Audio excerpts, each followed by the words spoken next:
The small chapel was buzzing with excitement as guests took their seats, chatting animatedly and admiring the elegant decorations.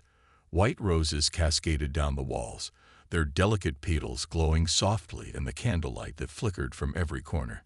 The air smelled sweet, a mix of fresh flowers and polished wood, creating an atmosphere so serene it felt almost otherworldly.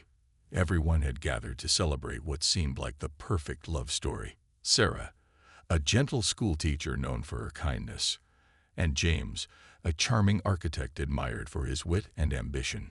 Sarah stood at the entrance of the chapel, her heart pounding with nervous anticipation. She clutched her bouquet tightly, the soft rustle of silk brushing against her hands as she adjusted her veil one last time.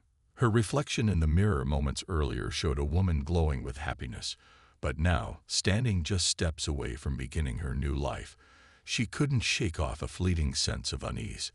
It was silly, she told herself. This was supposed to be the happiest day of her life.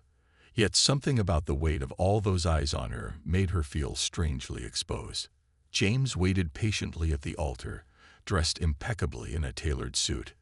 His broad smile radiated confidence, and he exchanged warm glances with friends and family seated nearby. He looked every bit the picture of a man deeply in love, ready to commit himself fully to the woman walking toward him. As the organ began to play, signaling Sarah's entrance, the entire room fell silent. All heads turned to watch the bride glide gracefully down the aisle, her gown shimmering under the soft light. Father Michael stood behind the altar, Bible in hand, preparing to lead the ceremony. He'd known Sarah since she was a child, often seeing her at Sunday Mass with her parents. Over the years, he'd watched her grow into a compassionate young woman who dedicated herself to helping others. Today, he couldn't help but feel proud of how far she'd come. But as Sarah drew closer, something caught his attention. A detail so subtle, it might have gone unnoticed by anyone else. It was her collarbone, partially visible beneath the delicate lace of her dress. There, faintly outlined despite careful makeup, was a thin scar. Father Michael blinked, leaning forward slightly to get a better look.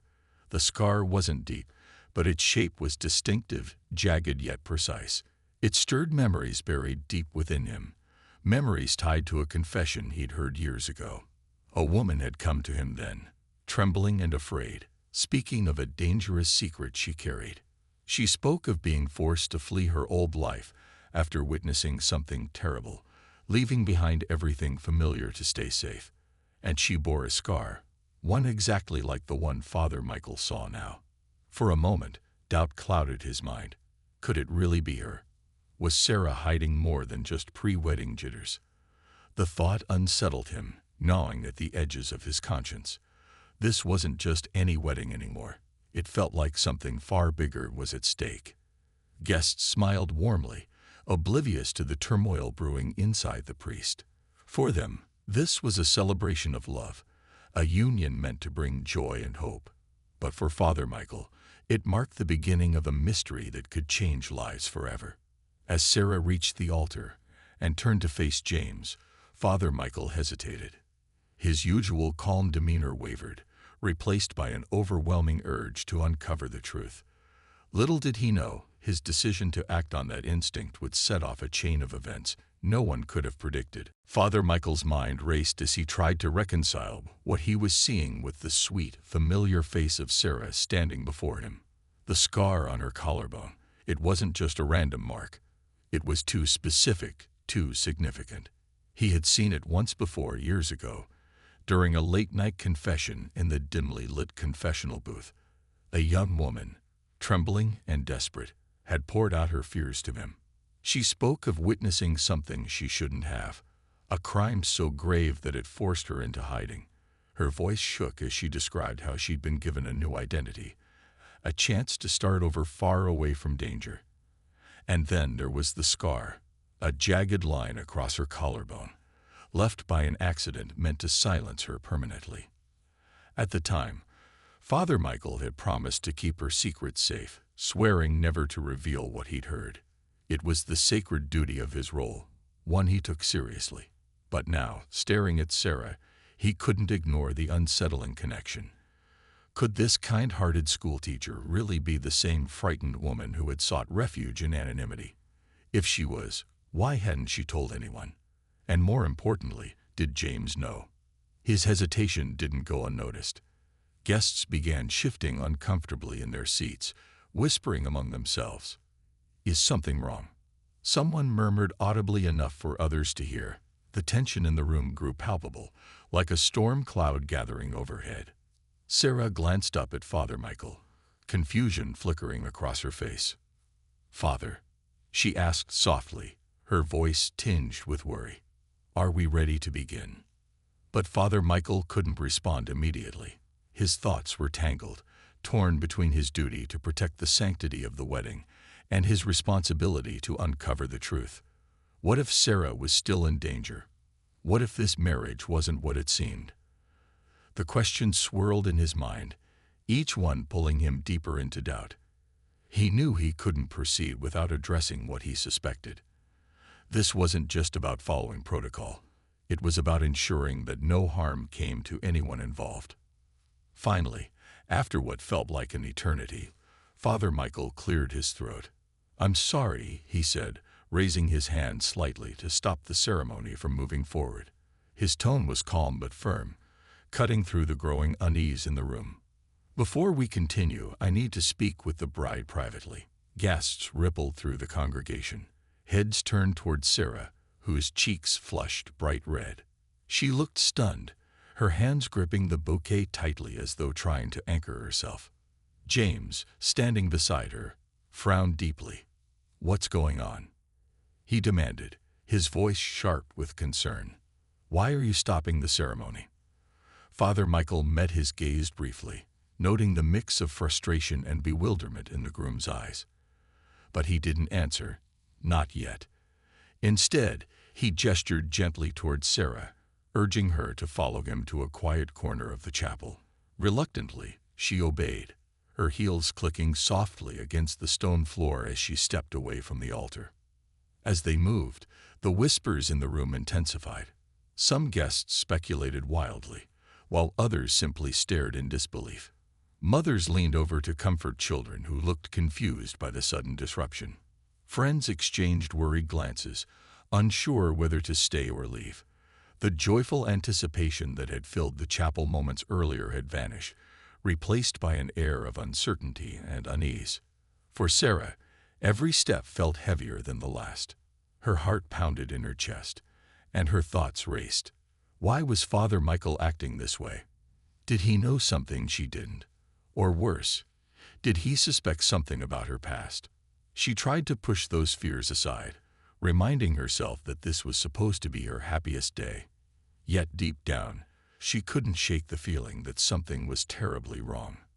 When they reached the small chamber off to the side of the chapel, Father Michael closed the door behind them, muffling the noise from outside.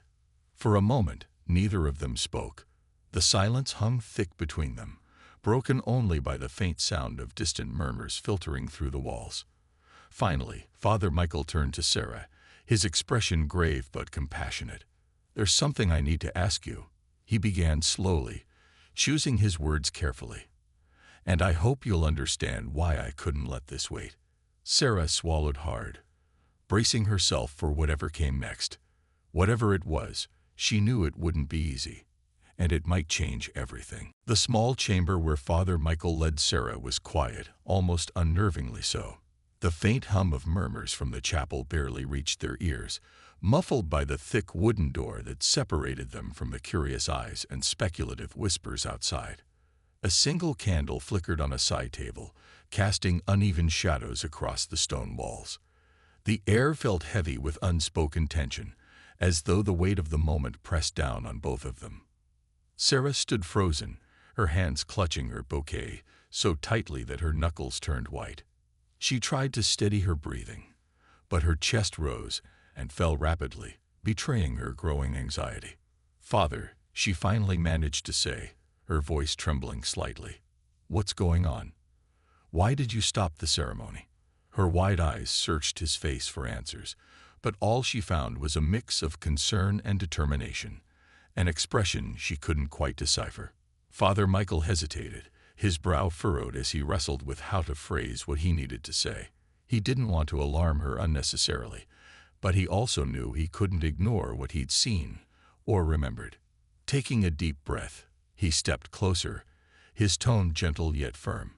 "Sarah," he began, "there's something I need to ask you, and I hope you'll understand why it can't wait. It's about a scar." Her body stiffened at his words, and for a brief moment, she looked like she might bolt out of the room. Instead, she forced herself to stay still, though her grip on the bouquet tightened even more. "A scar," she repeated, her voice barely above a whisper. She instinctively raised a hand to her collarbone, brushing against the faint mark hidden beneath layers of makeup. Her heart raced as she realized what he meant. "What about it?" Father Michael studied her carefully, noting the flicker of fear in her eyes. "I've seen that scar before," he said slowly, choosing his words with care. "Years ago, during a confession, a young woman came to me. She was scared, terrified, actually, and she told me she had witnessed something dangerous, something that put her life at risk. She said she had to leave everything behind and start over, under a new name, to stay safe." He paused, letting the gravity of his words sink in. "And she had a scar exactly like yours." Sarah's breath hitched, and for a long moment, she said nothing. Her mind raced, trying to process what he was implying. How could he possibly know? Who else knew? Panic bubbled up inside her, threatening to overwhelm her. But then, with great effort, she forced herself to remain calm. If she revealed too much, if she admitted anything, would it put her in danger again? Or worse, would it put James in danger? "I don't know what you're talking about," she said finally, her voice steadier than she expected. She met his gaze directly, willing herself to appear composed. "That must be a coincidence. Scars aren't exactly rare, Father." Father Michael sighed, clearly troubled. He didn't want to push her too hard, but he also couldn't ignore the nagging feeling in his gut. "Sarah," he said gently, "you don't have to lie to me. Whatever it is, whatever happened, I'm here to help you, not to judge you. But if there's something you're hiding, something that could affect your life, or your marriage, you owe it to yourself, and to James, to tell the truth." At the mention of James's name, Sarah flinched visibly. Guilt washed over her as she thought about the man waiting outside, unaware of the storm brewing around him. He loved her, trusted her completely. And now, because of her past, she might lose him forever. Tears welled up in her eyes, spilling silently down her cheeks. She wanted to run, to escape this suffocating room and never look back. But she knew she couldn't, not anymore. Finally, after what felt like an eternity, she broke down. "Okay," she whispered hoarsely, her shoulders sagging under the weight of her secret. "You're right. There's something I haven't told anyone, not even James." Her voice cracked as she continued. "But please, Father, promise me you won't say anything yet. I need to figure out how to explain this without ruining everything." Before Father Michael could respond, the door burst open, startling them both. James stood there, his face flushed with anger and confusion. "What's going on here?" he demanded, stepping into the room. His eyes darted between Sarah and Father Michael, searching for answers. "Why are you keeping us waiting? What aren't you telling me?" The tension in the room skyrocketed. Sarah wiped her tears hastily, struggling to compose herself. Father Michael exchanged a glance with her, silently asking if she was ready to face the truth, not just with him, but with James. Whatever happened next, one thing was certain: their lives were about to change forever. The tension in the small chamber was almost unbearable as James stepped closer, his sharp gaze moving between Sarah and Father Michael. His fists were clenched at his sides, his jaw tight with frustration.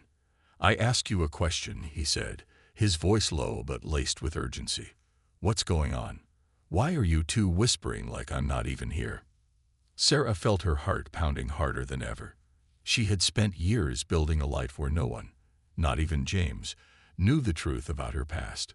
But now, standing in this tiny room with the man she loved and the priest who seemed to know too much, she realized that hiding wasn't an option anymore. The walls she'd worked so hard to build were crumbling around her, and there was nothing she could do to stop it. Father Michael took a step back, giving Sarah space to speak. He knew this wasn't his story to tell. It was hers. But he also couldn't ignore the gravity of what he suspected. If Sarah really was the woman from that long-ago confession, the woman who had been forced into hiding after witnessing something dangerous, then her safety was at stake.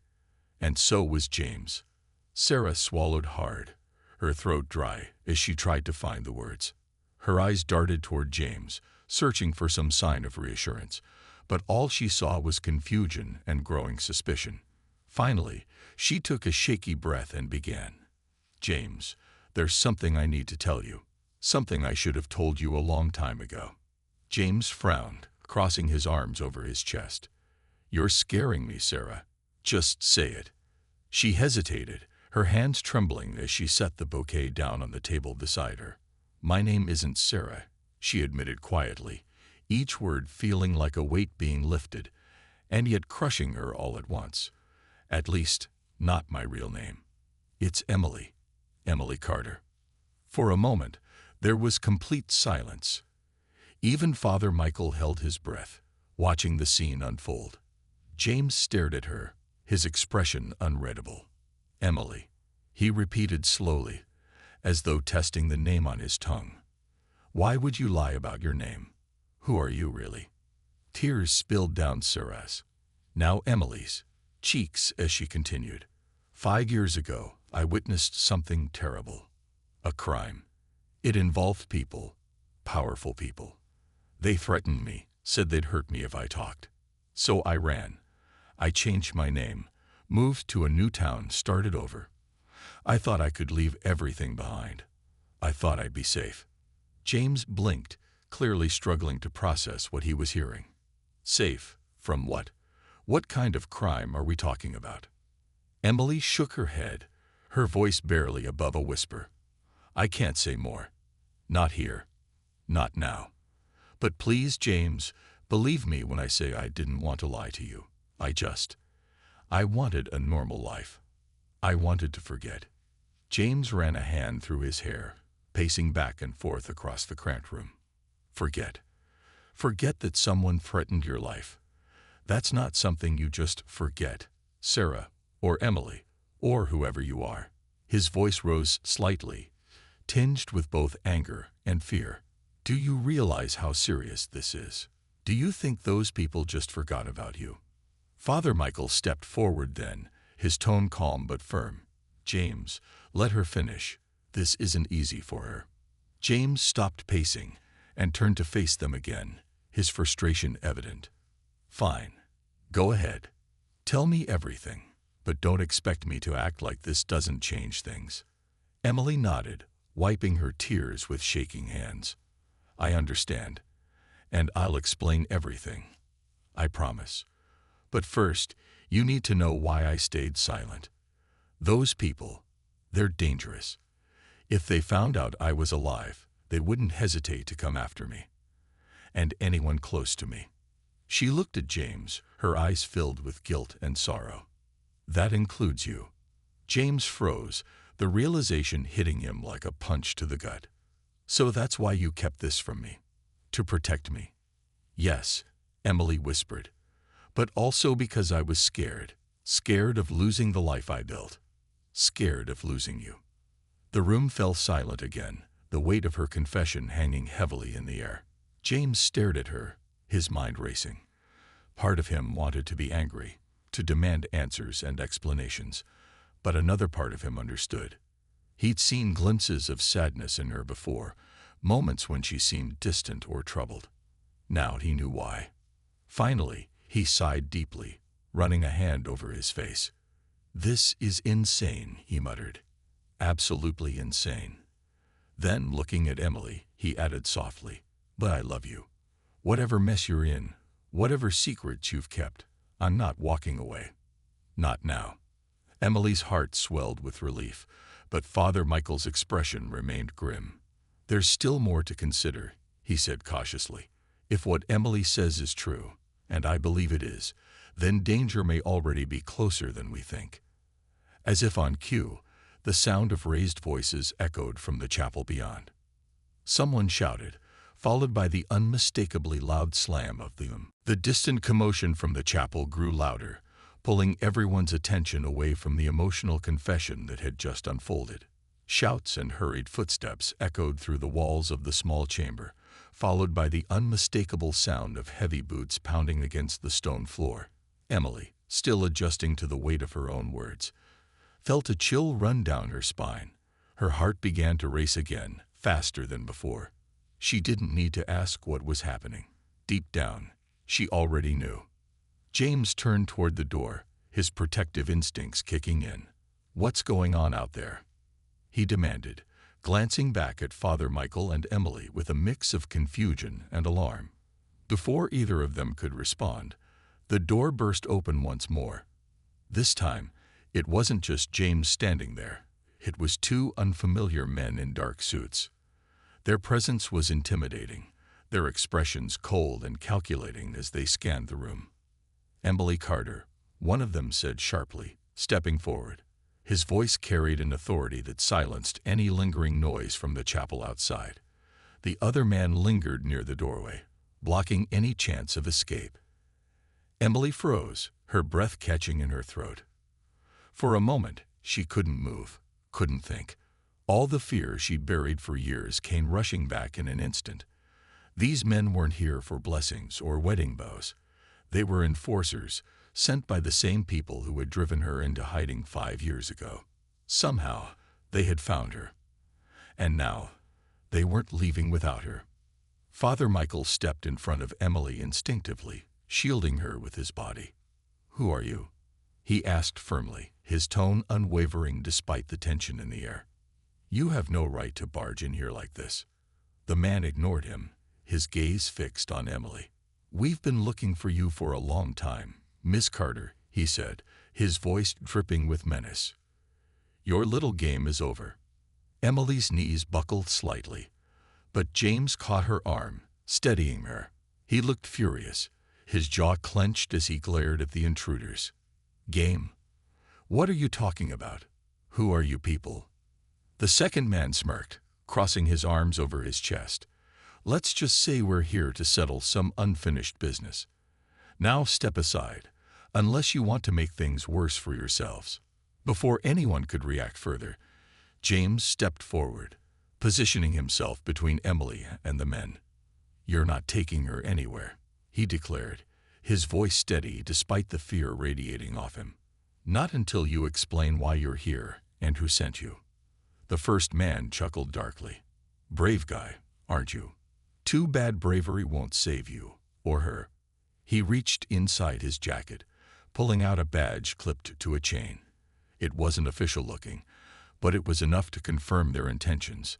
These men weren't law enforcement. They worked for someone far more dangerous. Father Michael quickly intervened, raising his hands in a gesture of peace. "Please," he pleaded, his voice calm but urgent. "Whatever issue you have, it can wait. This is a house of God, and violence has no place here." The second man rolled his eyes. "Save the sermons, Father. We're not here to listen. We're here to collect what belongs to us." At that, James snapped. "She doesn't belong to anyone." He shouted, his fists clenched tightly. "Leave her alone." The tension escalated rapidly, the air thick with hostility.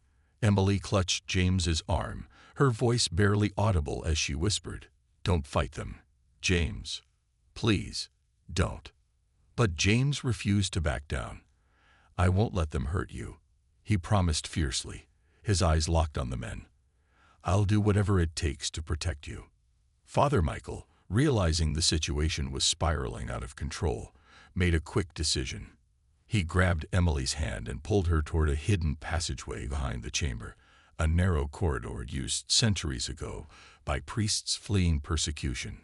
"Go," he urged, shoving her gently but firmly into the shadows. Turning to James, he added, "Stay with her. Keep her safe." James hesitated only for a moment before following Emily into the passageway, leaving Father Michael to face the intruders alone. As the heavy wooden panel slid shut behind them, cutting off the light, Emily felt a surge of gratitude and guilt. She wanted to turn back, to help the priest who had risked everything for her, but she knew they couldn't afford to waste even a second. Meanwhile, Father Michael stood his ground, his expression resolute. "If you harm anyone here today," he warned the men, "you'll answer to something far greater than yourselves." The enforcers exchanged amused glances, clearly unimpressed. "Fine," the first man said mockingly. "We'll deal with you later. Right now, our priority is finding her."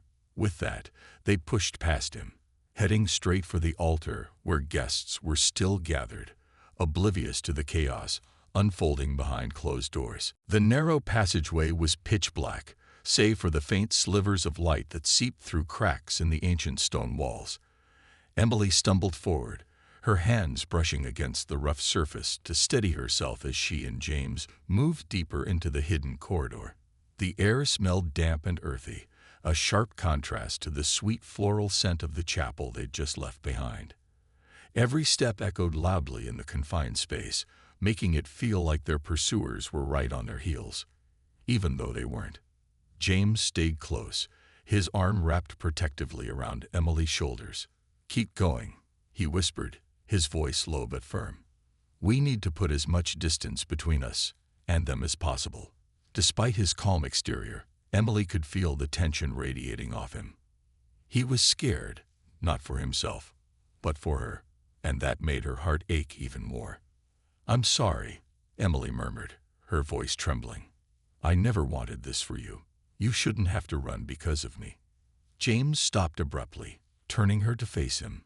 Even in the dim light, his expression was clear, determined, resolute, and brimming with emotion.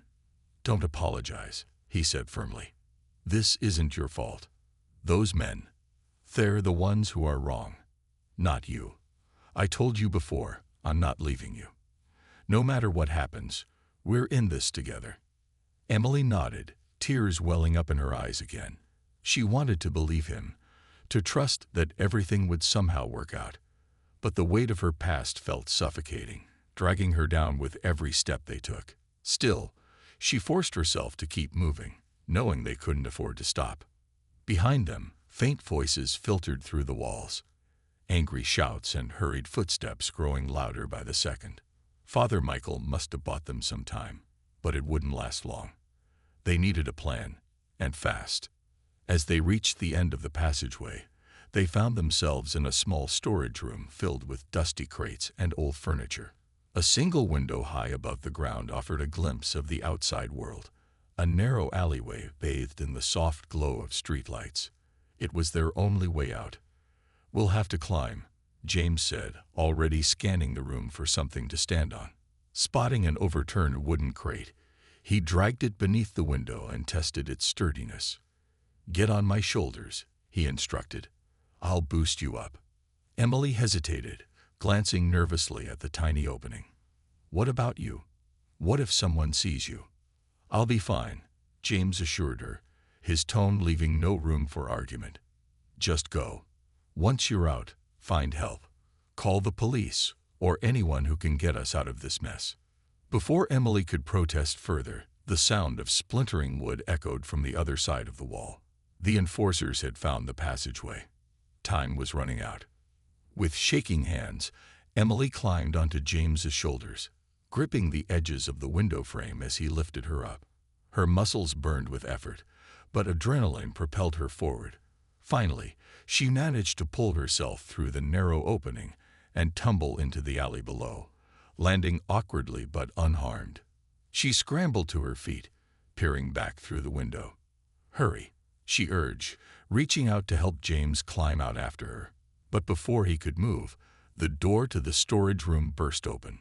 One of the men stepped inside, his cold gaze locking onto James instantly. "You're not going anywhere," the man sneered, advancing toward him. Without hesitation, James turned and shoved the wooden crate directly at the intruder, causing him to stumble backward. Seizing the moment, James leaped onto another stack of crates and hoisted himself halfway out the window. Emily grabbed his arm, pulling with all her strength until he finally tumbled out beside her. They didn't waste a second. Together, they sprinted down the alley, their footsteps echoing loudly in the quiet night. Behind them, angry shouts erupted as the men realized they'd escaped. But Emily and James didn't look back. They ran until their lungs burned and their legs threatened to give out, finally collapsing behind a parked van several blocks away. Gasping for breath, Emily clutched James's hand tightly. "We can't stay here," she panted. "They'll find us." James nodded, his mind racing. "We need to contact someone who can protect you. For good this time. Someone who knows how to deal with people like them." That's when Emily remembered Father Michael's words earlier. He had mentioned contacting an old friend in law enforcement. If they could reach him, maybe, just maybe, they'd stand a chance. Summoning the last of their strength, they staggered toward the nearest payphone, praying they weren't too late. As James dialed the number Father Michael had given them, Emily looked over her shoulder, half expecting to see those dark suits closing in. For now, they were safe, but both knew the real battle was only beginning. The payphone buzzed faintly as James held the receiver to his ear, his fingers drumming anxiously against the metal box. Each ring felt like an eternity, stretching their nerves taut. Emily stood beside him, her arms wrapped tightly around herself, scanning the dark streets for any sign of movement. The weight of their situation pressed down on them both, heavy, suffocating, and unrelenting. Finally, after what seemed like forever, a voice answered on the other end. "Hello." It was calm but firm, with just a hint of curiosity. James hesitated for a split second before speaking. "This is James," he said quickly, glancing at Emily to make sure she was okay. "Father Michael gave me this number. He said you could help us." There was a pause on the line, followed by a low chuckle. "Michael always did have a knack for calling in favors," the man replied. His tone shifted slightly, becoming more serious. "What's going on?" James took a deep breath, trying to condense everything into a few short sentences. "It's complicated, but we're in trouble. My fiancée, she's been hiding from some dangerous people. They found her tonight, during our wedding. We barely escaped, and now they're after us." The man on the other end didn't waste time asking questions. "Where are you now?" he asked sharply. James glanced around, spotting a faded street sign nearby. "Corner of Elm and 5th, he replied, keeping his voice low. "We don't have much time. They'll be here soon." "Stay put," the man instructed. "I'll send someone to pick you up within 10 minutes. Don't talk to anyone else, and keep out of sight." Before James could respond, the line went dead. He hung up the phone, turning to Emily with a flicker of hope in his eyes. "Help is coming," he whispered, gripping her hand tightly. "Just hold on a little longer." Emily nodded, though her face remained pale and drawn. She wanted to believe him, to trust that salvation was truly on its way. But years of living in fear had taught her not to let her guard down, not even for a moment.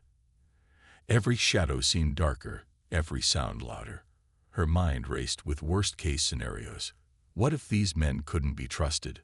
What if the enforcers arrived first?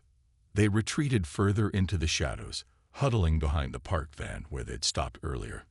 The minutes ticked by agonizingly slowly, each one stretching into what felt like hours. James kept checking his watch, while Emily scanned the empty streets, her heart pounding at every distant car engine or footstep. Then, just as despair began to creep in, headlights appeared at the far end of the block.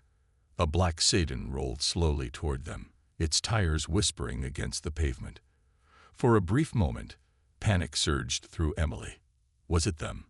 Had the enforcers tracked them down already?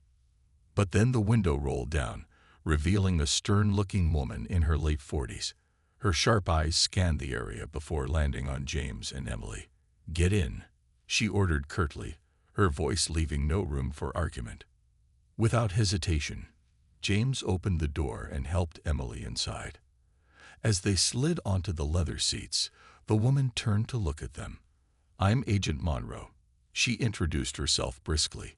"You've got about 30 seconds to explain why my teen was dragged out of bed in the middle of the night." James wasted no time. "Her name's Emily Carter, or at least, that's her real name.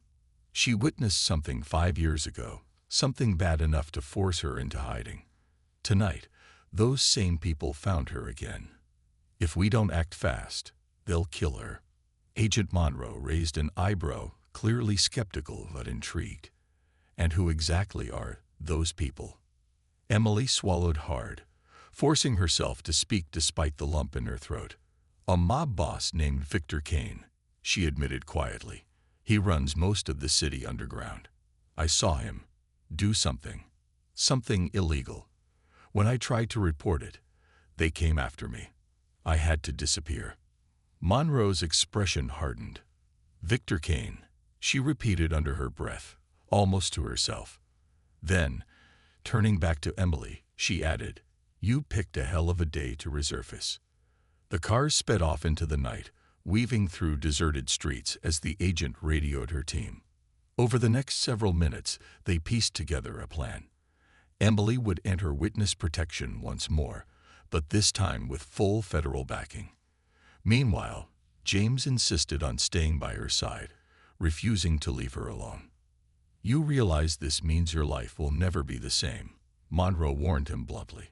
"Once you step into this world, there's no turning back." "I don't care," James shot back without missing a beat. "She's not doing this alone." As the Satan pulled into an unmarked government facility, Emily felt a strange mix of relief and dread wash over her. For the first time in years, she wasn't running blindly. She had allies, resources, and a chance to fight back. But she also knew the road ahead wouldn't be easy. Victor Kane wasn't the kind of man who forgave or forgot. Inside the building, agents swarmed around them, gathering information and preparing documents. As Emily recounted her story yet again, James stayed close, his presence grounding her. And somewhere in the chaos, amidst all the uncertainty, she allowed herself a small glimmer of hope. Maybe, just maybe, she could finally reclaim her life. For good. Months passed, and life for Emily, now legally known as Sarah again, thanks to a new identity crafted by federal agents, began to settle into something resembling normalcy. She lived in a quiet town far from the city, where no one knew her past or the danger that had once chased her. The fresh start was both liberating and bittersweet. While she was finally free from hiding, the scars of her ordeal remained etched deeply into her heart. James stayed by her side through it all, unwavering in his commitment despite the challenges they faced. Their relationship had been tested in ways neither of them could have imagined, but instead of driving them apart, the chaos had only strengthened their bond. James often joked that he'd signed up for adventure when he proposed, though neither of them laughed at first. It wasn't until weeks later, when the tension began to ease, that they found humor in the absurdity of it all. The case against Victor Kane moved forward steadily, fueled by Emily's testimony and evidence gathered by Agent Monroe's team. It wasn't easy.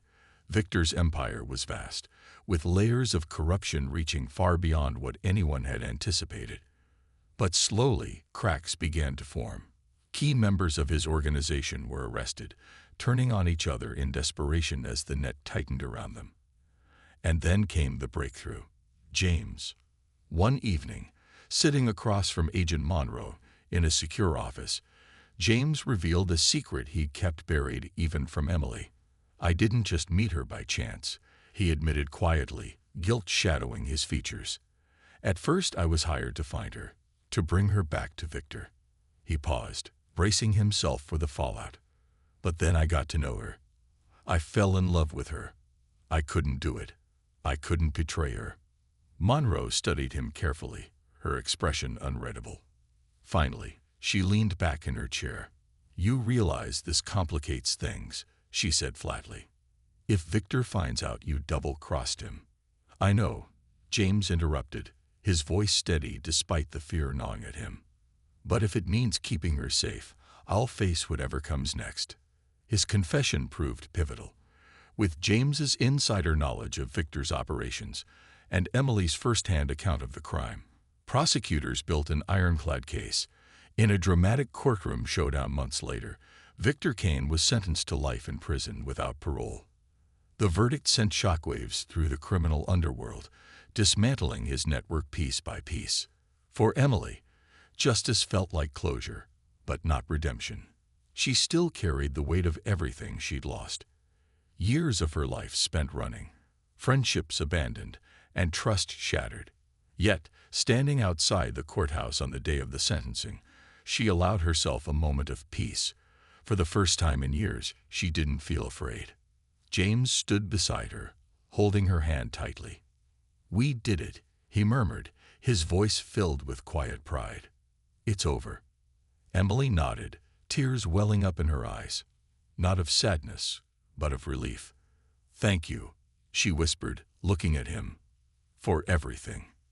As they walked away from the courthouse together, blending into the crowd, Emily realized she was ready to embrace her new beginning. There would always be ghosts of the past lingering in the corners of her mind, but she no longer let them define her. With James by her side and the support of those who had fought for her freedom, she stepped forward into the unknown, hopeful for the future. And somewhere deep inside, she knew she wasn't just surviving anymore, she was living.